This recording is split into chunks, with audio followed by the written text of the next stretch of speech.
My journey to get to the professional level wasn't different than others.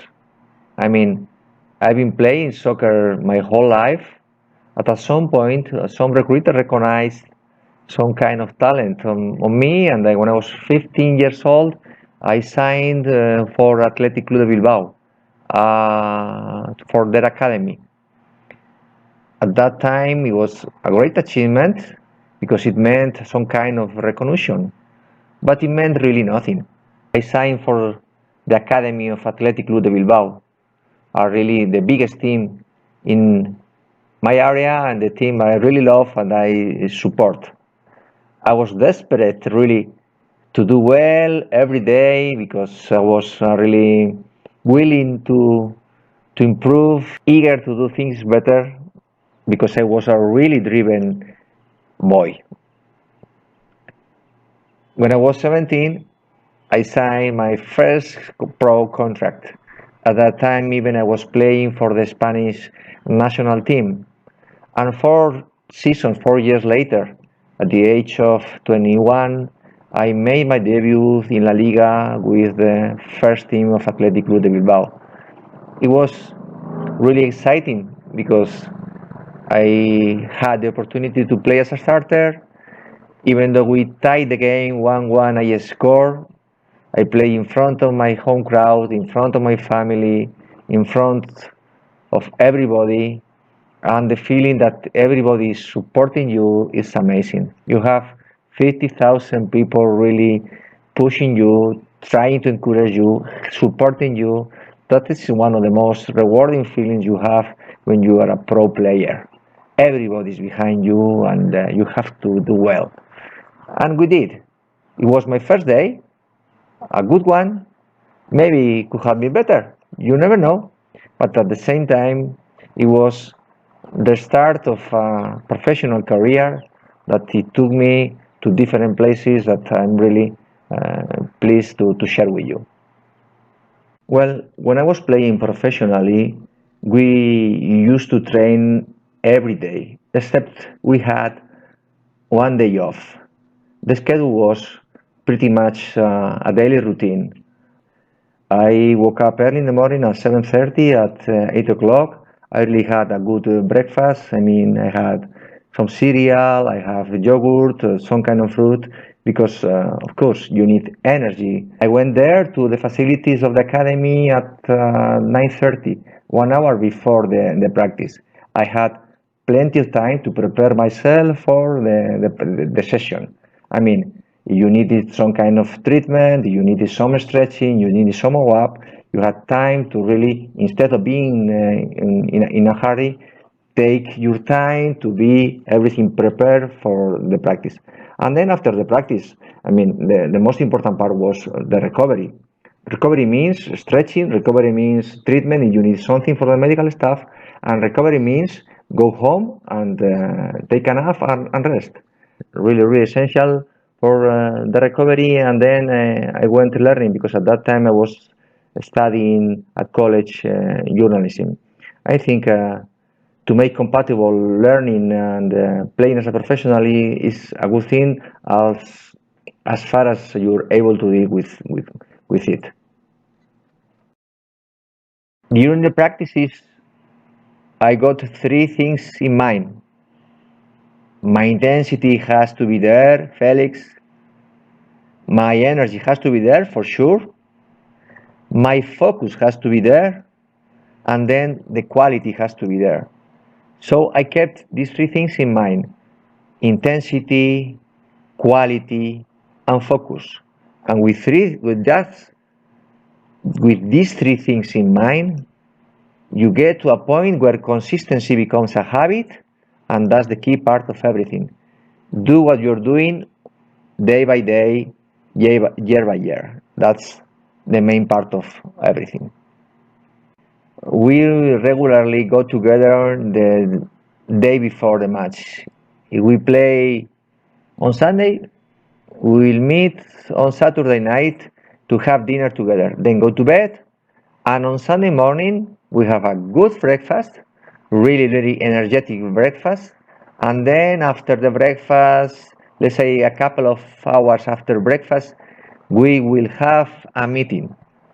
In that meeting, the head coach will show us some kind of video with the points that he really thinks are going to be key for the game. He'll introduce us a kind of short reports about the position, and then what do we have to do in order to beat them. And after lunch, everybody goes to their room, and let's say that it becomes the part that you really can work on individually. How did I mentally prepare? It's always really essential to be prepared mentally for the game. It's a key part of the game, as well as physically, tactically, technically, and mentally, everything fits together. For me, in my case, what I did was think about why or what didn't I do well last game. So what I did well, what I have to improve, and then specific about the game. Imagine you are facing a defender that is really fast and likes to anticipate and likes to go tight to you. Maybe you should think about going in behind where the space is. If the opposite happens, imagine the defender is going to be one who really drops deep. You really think that you have the chance to get into feet the soccer ball. So that preparation in advance makes you perform better. You are ready for the difficulties you are going to face, and somehow it's easier to tackle when you are prepared to face something that is going to be, let's say, known. In reflecting my time as a professional, my biggest takeaway, I'm not sure what to say. There are many things. When you are a professional, there are always tricky moments. I'm I'm really proud of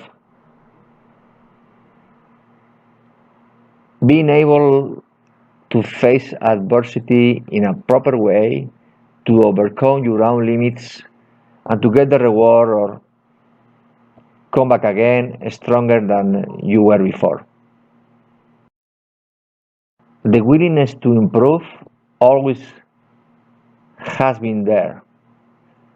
And I always listen to my coaches because they were able to really focus me on my critical skills that I needed to improve.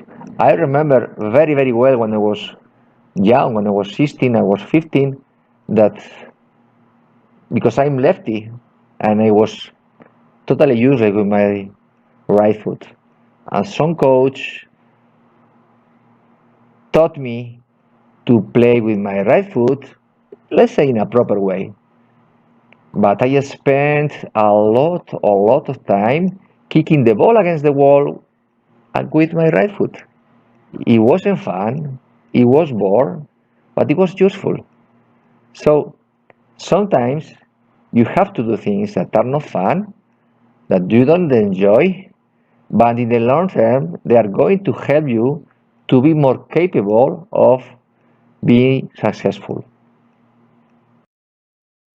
And my best memorable moment, there may be a couple of ones.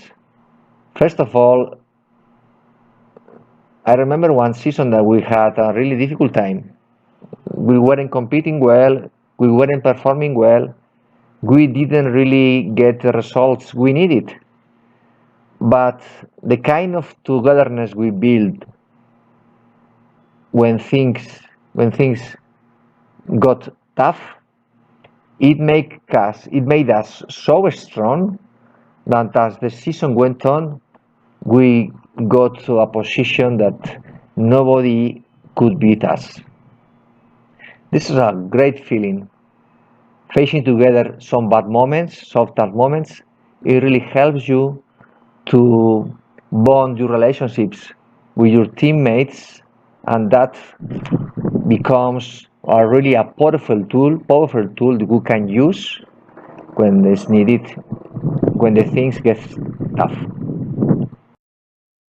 As a striker, I always remember the goals I score, and especially, of course, the goal I score against big teams. My first goal against a big team, against Barcelona, it wasn't a flashy one. It wasn't a Hollywood goal, let's say. It was an easy goal, but I remember it. It was a penalty. The goalkeeper from Barcelona saved it. I followed the second ball and I scored. These are really rewarding moments because of the occasion. And at the same time, for me, when I score playing in Europe, I score the first goal I scored in Europe, playing the European League, was against a Belgian team. My disappointing moments, mainly injuries. I didn't have many. I have a couple of ones, but really bad ones. Especially a knee injury. I had a surgery on my left knee that really I didn't fully recover. Is what I think. But what you learn from there is never give up. Never give up. Tackle the difficult moments, addressing the ups and downs during your career. It's going to make you stronger. It's going to give you character. It's going to give you the kind of resolution and determination you need when you are going to face everything in your life. I wish I had done differently many things. But at the same time, I don't regret what I've done because I'm a self reflecting man. I'm a thinker. I analyze. I think the way is going to be the best way for me. And if it's not right, I try to correct and next time do better. So I have no regrets. I self reflect. I think well, it's one of my biggest strengths. And then you give everything. If you're honest, if you think about what you're doing, you have to be brave, stick to yourself, and stick with what you're doing.